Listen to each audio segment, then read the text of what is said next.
One thing I really want your generation to embrace is that the Earth is a closed system. We cannot leave the Earth.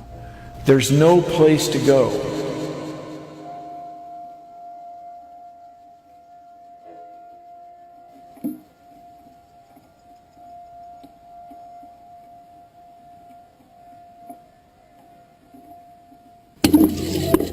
Rockets don't have brakes.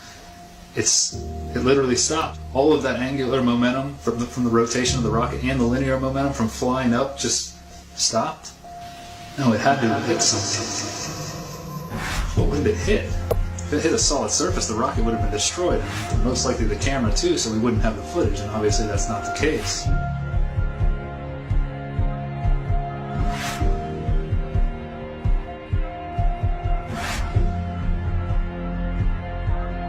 Kicks and deals. It's a long fly ball going back, and the ball shatters the sky, bringing the ocean itself down into the stadium. Oh, Simpson just broke this dream's reality wide open.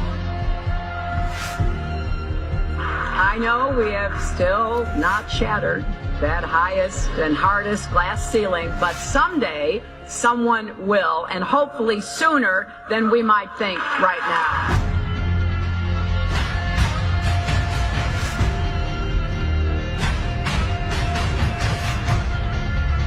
There's no place to go.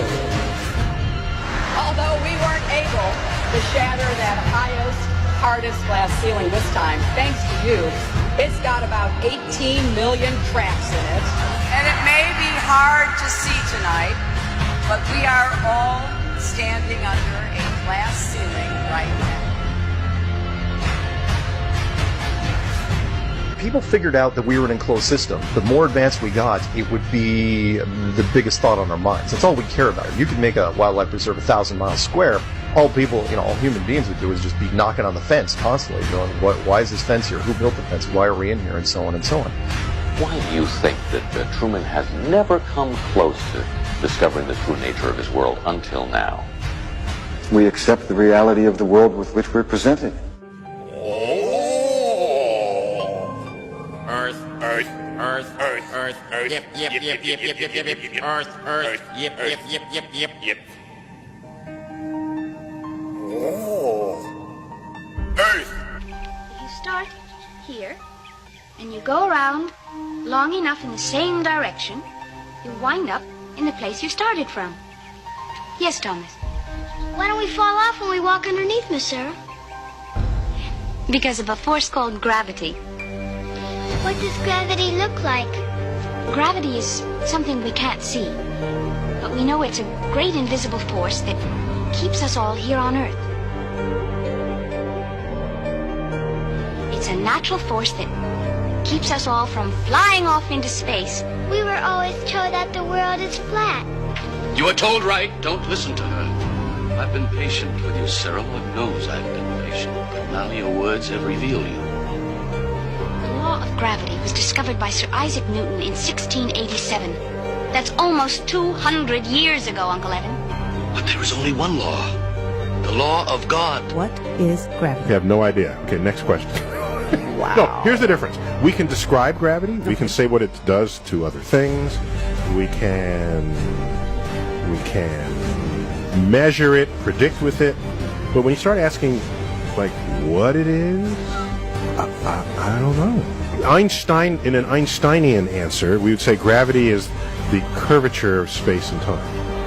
And objects will follow the curvature of space-time, and we interpret that as a force of gravity. That's probably the best answer I can give to a what is gravity question, or why is there gravity.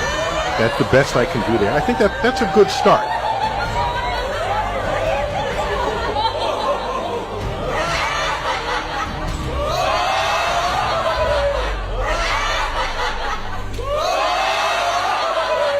The world is round. What? You know how everybody believes the world is flat, like a pancake? Well, they're all wrong. The world is actually round, like an orange. The world is an orange. And? And round? Well, that's it. It's a great idea. It's one of my best ones. Yeah, but what kind of orange? Is it a navel or a juicer? What? Look, just sleep on it. In the morning, the idea will come to you again, and you won't even remember where you got it. Get it? Got it. Good. I must say, I really thought you'd catch on to this a little quicker, Copernicus. What? My name's not Copernicus. I'm Charlene Sinclair. You're not Copernicus? This isn't 16th century Poland? Oh boy, I screwed up. How do you brainwash? You repeat the same thing over and over again. You know, if somebody's resisting the concept, if you keep repeating it, they'll incorporate it in their brain. Since you were a kid, you've seen this, but you've never seen it from that point of view. But your brain has three-dimensionalized. Oh yeah, that's the Earth. How? Through repetition. Well, let's just all get on our hands and knees and wait for a scientist or an astronaut to come along, or Neil deGrasse Tyson to come along and bestow upon us their knowledge. Now, as you can see, this is the evolution meter, and I put God, the creator of everything, on the right side, and evolution on the left. I won't change my mind, because I don't have to, because I'm an American. I'm dug in, and I'll never change. Mac, look, you're wasting our time. You're not going to get us to not believe in evolution. And why is that?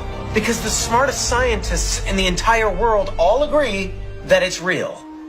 I'm glad you brought that up. Mr. Reynolds, these were all the smartest scientists. Only problem is, they kept being wrong! This is insane, you fool!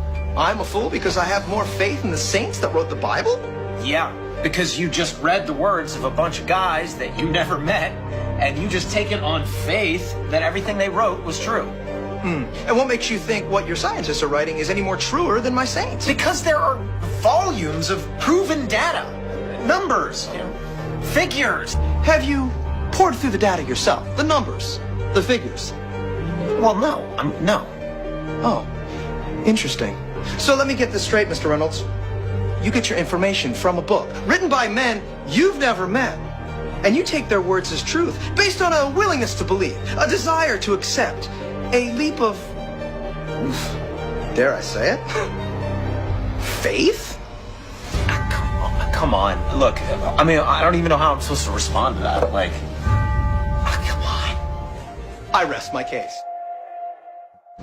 Humans, for the most part, don't have a clue. They don't want one or need one either. They're happy. They think they have a good bead on things. But why the big secret? People are smart. They can handle it. The person is smart. People are dumb, panicky, dangerous animals, and you know it. 1,500 years ago, everybody knew the Earth was the center of the universe. 500 years ago, everybody knew the Earth was flat. And 15 minutes ago, you knew that people were alone on this planet.